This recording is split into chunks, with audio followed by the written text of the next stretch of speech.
नमस्कार दोस्तों, आज आरती जी हमारे साथ जुड़ गई हैं।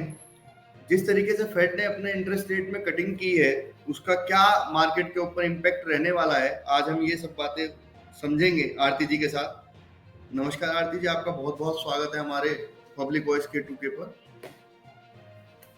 नमस्कार सर। मैडम, ये जिस तरीके से फेड ने, जैसे कि कल आप बता ही रहे थे कि 0.25 का एक प्रिडिक्शन था कि कम हो सकता है, लेकिन वो 0.5 हो गया। क्या लगता है मार्केट में कुछ इम्पैक्ट, या फिर किस तरीके से देख रहे हैं अभी आप?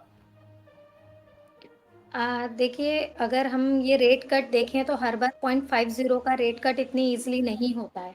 तो अभी जो है लास्ट अगर हम देखें जो 0.50 का रेट कट हुआ था मतलब इसी 18 सितंबर के इन्हीं की सितंबर की डेट को ही 2007 में हुआ था। उसके जी। बाद से रेट कट हमारा अब हो रहा है 2024 में। ठीक है। लेकिन अगर हम उसको देखते हुए रेट कट को देखें तो हमारे सारे इंटरेस्ट रेट जितने भी ब्याज क वगैरह हैं वो सस्ते होंगे, जिससे हमारे भी बिज़नेस में जितने भी वहाँ से हो रहे हैं और लोन लिए जा रहे हैं, उससे हमारे ही कंट्री को फ़ायदा होना है। तो साधारण भाषा में यही कहें कि कोई चीज़ अगर कम होती है तो हमें ही फ़ायदा कहीं न कहीं मिलता है। तो उससे हमें फ़ायदा ही होना है 0.50 से, तो मार्केट पर उसका इफ़ेक्ट कोई नेगेटिव नहीं है। तो वो पॉज़िटिव ही उसका इफ़ेक्ट रहेगा। जैसे कि अगर अभी हम देखें भी कि जो डीआईएस था हमारा लास्ट, वो हमारा 2,500 करोड़ की सेलिंग करके गया। लेकिन उसी के अगेंस्ट जैसे मैंने आपको कहा कि हमारे घरेलू निवेशक यानी डीआईएस, वो हमेशा स्ट्रॉन्ग बने हुए हैं और 2,000 करोड़ की उन्होंने बाइंग करी है। तो मार्केट को एक लेवल में चलाकर लेके जा रहे हैं। तो इसी वजह से हमारा मार्केट अभी इतना वीक ज़ोन में नज़र नहीं आ रहा है। हाँ, जो गैप फिलिंग मैंने आपको पहले भी बताई है, वो गैप फिलिंग मार्केट इंडेक्स की करता रहेगा बार-बार। जी। मैडम, जिस तरीके से मार्केट है आज भी पॉजिटिव रहा, लेकिन बहुत से स्टॉक्स माइनस में रहे। इसका क्या कारण है? कौन से स्टॉक्स पे बहुत ज्यादा फोकस हो रहा है? देखिए, फ़ोकस किसी पर्टिकुलर एक को नहीं हो रहा है। इस समय जो मेन एम दिखाया जा रहा है, वो इंडेक्स को बढ़ाने का है। ठीक है, इंडेक्स बढ़ने के लिए कोई ज़रूरी नहीं है कि आपके सारे स्टॉक बढ़े जाएँ। जैसे कि आपने लास्ट पिछले 1 एंड हाफ मंथ में देखा होगा कि सारे पीएसयू या आपका मिड कैप स्टॉक बढ़ रहा था।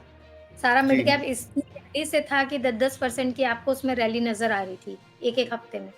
तो वो मिड कैप इंडेक्स अपनी इतनी ओवरबॉट हो चुका है कि उसमें अभी करेक्शन चल रही है और मिड कैप इंडेक्स ही नीचे आ रहा है। और उस इंडेक्स को नीचे ना आए ताकि निफ्टी, इसीलिए आपके लार्ज कैप के स्टॉकों को जैसे कि आपके एल-एन-टी हो गए, आपके प्राइवेट जी। स्टॉक हो गए या ऑटो सेक्टर हो गया, तो इन स्टॉकों को ऊपर लाकर इंडेक्स को इक्वल करा जा रहा है और मिड कैप को तोड़ा जा रहा है। मैडम, आज कौन सा स्टॉक आप सजेस्ट करते हैं हमारे व्यूअर्स को? अ, अगर मैं स्टॉक सजेस्ट करूँगी, तो आपको सेंचुरी प्लाईबोर्ड का स्टॉक सजेस्ट करूँगी मैं।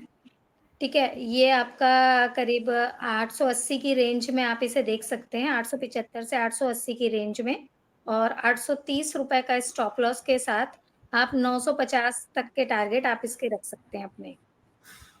ठीक है। दूसरा स्टॉक मैडम? दूसरा स्टॉक जो मैं आपको दूँगी, वो रहेगा मेरा आपका सीजी पावर का। CG power. हाँ, 725 की रेंज में हम इसे बाय कर सकते हैं जी। और टारगेट जो हम रखें इसका हम 770 का टारगेट रख सकते हैं, ₹725 के स्टॉप लॉस के साथ। ठीक है मैडम। तो ये दो और स्टॉक आज आपने हमारे व्यूअर्स को सजेस्ट किए, सेंचुरी प्लाईवुड और CG पावर। देखिए जी। अभी हमने देखा है कि लोग छोटे स्टॉकों में ज़्यादा इन्वेस्ट करते हैं, तो उसको लेकर अभी आइडिया में आपने देखा होगा कि उनकी याचिका खारिज हो गई है कि जितना भी उन पे इंटरेस्ट है वो उन्हें देना पड़ेगा इस तरह की। तो जिसकी जी। वजह से वो आइडिया बहुत लोगों का फ़ेवरेट स्टॉक रहा है स्मॉल में, तो उसे जी। देखते हुए अभी वो लगातार नीचे आया है। तो अगर वो अपना ₹9 का सपोर्ट लेवल तोड़ देता है, तो नीचे जी। ₹6 तक गिर सकता है। तो इसीलिए जो भी उसमें बाइंग कर रहे हैं, थोड़ा-सा देख कर बाइंग करें, मैं यही सजेस्ट करूँगी उसको। ठीक है। आज आपने बताया कि जिस तरीके से आइडिया को सपोर्ट लेवल ₹9 का अगर टूटता है तो ₹6 तक आप जा सकते हैं, लेकिन फिर भी अपने आइडिया के अंदर अगर आप इन्वेस्ट कर रहे हैं तो थोड़ा सा देख के करें।